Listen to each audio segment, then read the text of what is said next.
Pada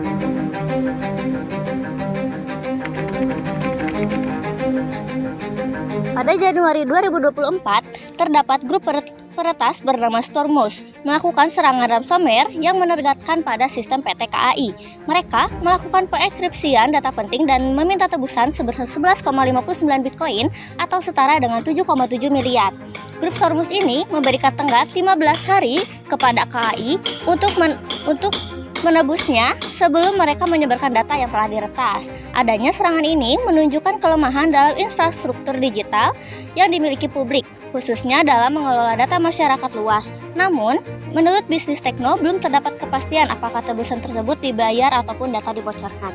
Johnny Martinus, yang diketahui sebagai Vice President Public Relations PT KAI, menyatakan bahwa 2 hari setelah kejadian belum ada bukti yang konkret terkait kebocoran data seperti yang diungkapkan oleh peretas.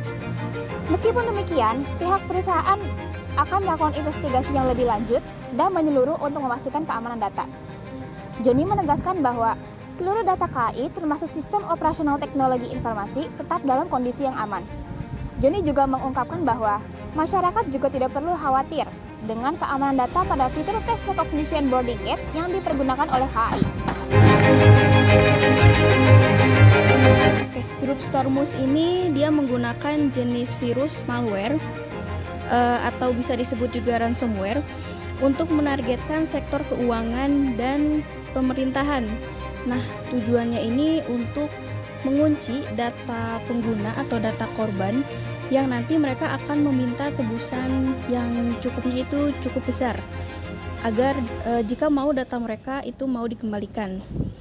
Nah, untuk ransomware ini sendiri itu seperti yang saya sudah bilang, yaitu jenis virus, yaitu malware.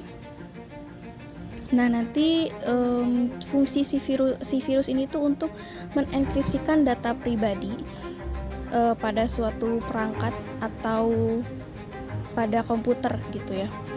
Nah, untuk cara kerjanya sendiri ini, yang pertama nanti dia akan infiltrasi sistem, yang mana melalui phishing email atau download by drive yang nanti akan diakses oleh sang pengguna. Nah, nanti data-data tersebut, data si pengguna tersebut akan otomatis masuk langsung ke si perantas tersebut. Kemudian setelah aktif, ransomware akan mengunci file penting seperti dokumen dan juga database menggunakan metode enkripsi canggih, yaitu AES atau RSA. Nah, sehingga file tersebut tidak bisa dibuka tanpa adanya kunci khusus untuk membukanya. Kemudian yang ketiga, korban akan menerima pesan yang muncul melalui pop-up dan juga file teks.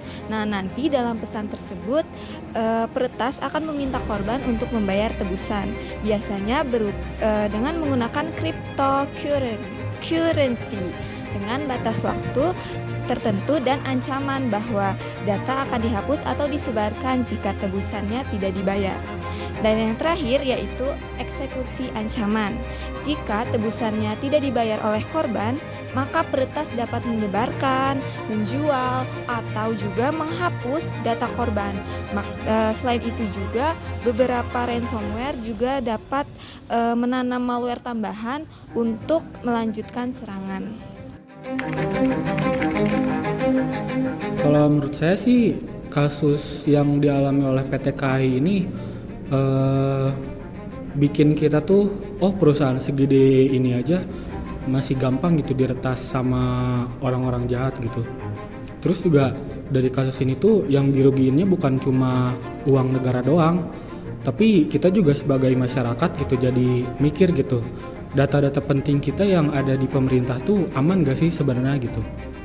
Terus juga ya mungkin karena kita mahasiswa, lebih tepatnya yang jurusannya itu multimedia, ya walaupun multimedia luas sih, tapi kita juga ada belajarnya soal sistem informasi kayak gini, sistem keamanan. Ya kita harus bisa nanti di kedepannya gitu, kita harus bisa buat bikin sistem keamanan yang lebih hebat, yang lebih canggih gitu, dan biar orang-orang jahat kayak gini tuh gak gampang meretas gitu. Apalagi kan mereka tuh minta tebusannya sampai 7,7 miliar gitu kan, ya itu bukan uang yang kecil gitu. Ya pokoknya kita harus bisa lebih menjaga keamanan data kita sendiri, dan juga kita harus ya minimal belajar lah gitu kalau misalnya emang orang-orang tuh bisa meretas HP kita, bisa meretas komputer kita gitu. Intinya kita harus lebih waspada, harus lebih siaga gitu. Nah, kalau dari saya sendiri sebenarnya udah terpikirkan 2 saran gitu ya, 2 solusi untuk mencegah kasus serupa yang dialami oleh PT KAI gitu. Yang pertama itu adalah dengan selalu memperbarui sistem operasi dan juga software untuk menutup celah keamanan yang rentan dieksploitasi oleh cyberkriminal. Nah, salah satu solusinya itu adalah dengan menggunakan MFA atau Multi-Factor Authentication untuk meningkatkan keamanan, karena pendekatan ini itu memberikan perlindungan berlapis terhadap ancaman akses yang tidak sah. Nah, MFA sendiri ini cara kerjanya adalah dengan mempersempit celah cyberkriminal dengan menambahkan lapisan keamanan tambahan dan memastikan bahwa hanya pengguna yang terautentikasi dengan benar saja yang dapat mengakses sumber daya atau file data yang penting gitu. Nah, solusi yang kedua sendiri itu adalah dengan melakukan uji secara berkala terkait kemampuan sistem pemulihan data untuk memastikan efektivitas ketika menghadapi suatu insiden. Nah, selain itu, melakukan backup data juga harus menjadi rutinitas yang penting gitu ya. Nah, serta memastikan apakah ada salinan yang disimpan secara offline atau di lokasi yang terisolasi dari jaringan utama. Kayak gitu. Menurut saya, pentingnya mengedukasi kepada karyawan untuk tidak asal mengklik sebuah tautan, SMS, atau email yang mencurigakan. Karena itu dapat berupa pesan cyber yang dapat mengambil data diri Anda. Segera isolasi sistem untuk dapat mencegah pensebaran malware lebih lanjut. Pastikan tim respon insiden sudah siap dengan protokol tanggapan darurat. Siap menghadapi, selalu siaga.